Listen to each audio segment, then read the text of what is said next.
that gives me a little bit more added confidence to Bars and Notes. Guys, we got some extra time here, so we're gonna go back to the paddock. Can we have a gentleman that's used to winning a lot of races? Maybe not this week. Dave Bianconi. This gentleman right now. We welcome in all too well. winningest driver in all of harness racing for quite a few years in a row. Driver Aaron Merriman. Aaron, I saw you go by in the winner's circle. I said I've been waiting over here for you all week. I just haven't found you. I'm taking a sabbatical this week. It seems like it's still great to race. I went in the best spots with a lot of them.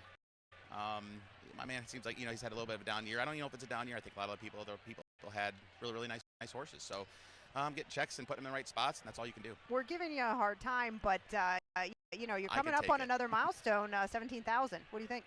I did not know, and I'm sure it was coming. But like I said, we don't have the Roger Houstons of the world. You don't really get that instilled in your head that much. So it's nice.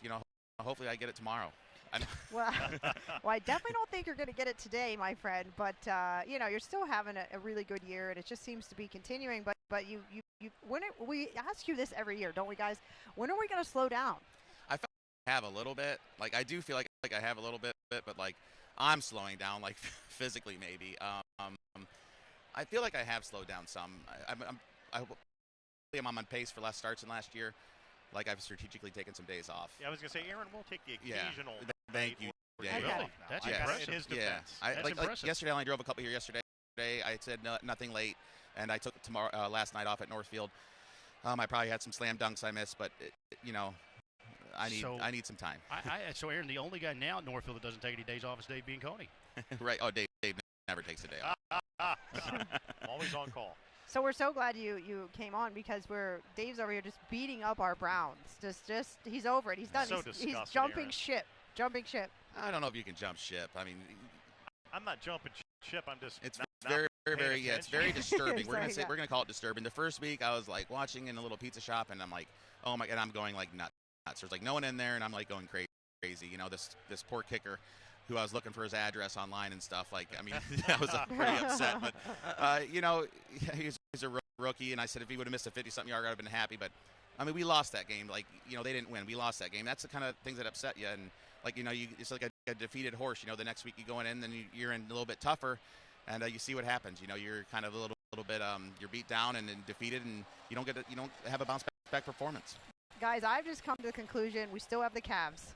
Yeah, we still have the Cavs. We still have Myles Garrett. I think Myles Garrett is. I mean, if people, if they would speak, independently, like I think Myles Garrett's probably the best player in the NFL, and like I really do mean that overall. But when you're not on a very good team, what does it matter? Hey, Cleveland still has the #1 driver in harness racing wins right. for like the right, past exactly. 10 years. Right. Yeah, I'm from the forget. CLE, so like I guess I can represent the whole city for that. I actually had to for a long time, until we got like Stipe Miocic and stuff like that. He won a title, and then the county, Yes. stepped up. We'll always have 2016, Aaron. Absolutely. Yeah, we're going to be thinking about that. Seems like forever, right?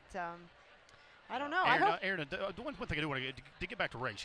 Sorry to get. Oh, there's That's sorry okay. to Don't get worry. on topic Yeah. here. I enjoyed the Cleveland talk. We're just like, If we were talking chatting. about Kentucky, it'd probably be a I had a different good time in conversation Cleveland. here. Yeah, absolutely. And we already talked about Tim Couch. I said to you guys up there that didn't work out so well back in the day. But Aaron, we talked to Chris Page about this earlier, so I'm interested to get your thoughts as well because you're probably closer with him than at least you've raced against him more than anyone. And that's Ronnie Wren Jr.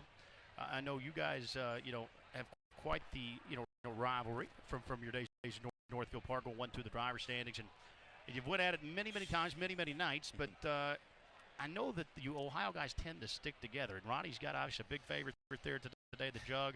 What are your thoughts going in? I know you have to be happy for him to have such a live chance here in the signature race. I'm elated, to be honest with you. Here's a young man that of course he's got 3 children now, but in a family, and he's a great family man. But like I said, he's really stepped my game up. I think, I thought going to the Meadows changed me as a driver, and then driving with guys like Ronnie changed me as a driver. I have a ton of respect for him. We've been very very close for a long time. He's very family oriented. So our friendship is on a different level now. But there's no one more that I'm rooting for, no one I probably have seen in the Jug that I've rooted for more than him this year. I mean, not only do you race against him at Northfield, racing against him at the Meadows daily too. Yeah, I kind of broke the ground on that, and really he probably wouldn't be in that situation if he didn't start going to the Meadows. you get to drive for a quality, great trainer, Hall of Fame, phenomenal trainer, Ron Burke. I drive for occasionally, and it's just a great feeling. Aaron, adding to the things you're saying about Ronnie, about his character, I think is really second to none.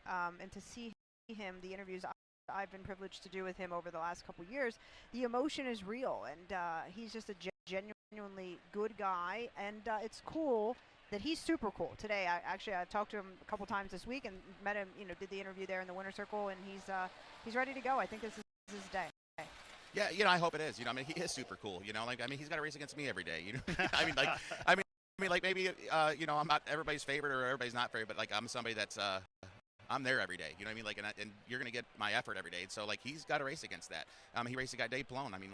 He's the winningest driver of all time. He's got to race against him. And this moment is not too big for Ronnie. And I said and on Twitter, which I don't use my social media much. I have a social media person that does all mine. Cheyenne Crispin does a great job. She does a great job. She keeps me out away from everybody, which I really like that nowadays. But I said I actually commented when he won the North American Cup, and I said Ronnie is the big game. And he just is. He's always been cool, calm, and collective, and and I always try to instill in him every race is just a race. I mean, it matters to everybody. Aaron, what about one thing we discussed a little bit earlier? He was in the 12th race. He won there with Cheers Hanover.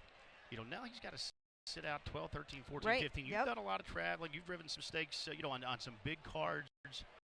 What's going through his mind right now? The nerves start to set in. Obviously, we're out there at the track. You're in your comfort zone. You're probably not even really thinking about it with some of his earlier drives. But what does that do, when you're racing in a race at this type of level? When you have to sit maybe on the sidelines for 4 or 5 races leading in.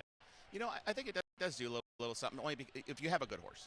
If you have a horse that you're trying to get into the final with, or you're just trying to suck and duck and get a check, it's a little bit easier. But of course there's pressure. But like I said, I don't think he's a guy that feels pressure.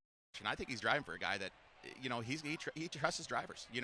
That's why he's got guys at certain spots. And like I said, I drive for him occasionally. I think I'm driving a horse Sunday for him that they don't like. Ronnie doesn't like, whatever. But this guy trusts his drivers. When you get a relationship that with a trainer, it makes your job way easier. You've got some trainers out there that they're never happy. But you know what? Most of the time they're on this big stage. These guys are professionals. He's going to trust Ronnie, and I think Ronnie Bren knows that. And Ronnie Burke says, "Hey, Ronnie, go do your thing." Aaron, I know this is a ways off. You ever think about catching Palone? I don't ever think about it. The only thing that sits in the back of my head is Roger Hughes is saying one day no one will ever. So that plays in my head. Challenge accepted. And it's not necessarily a challenge, whatever, but like Colton Gelding Pace, sponsored by Joe Sobracco. And these are the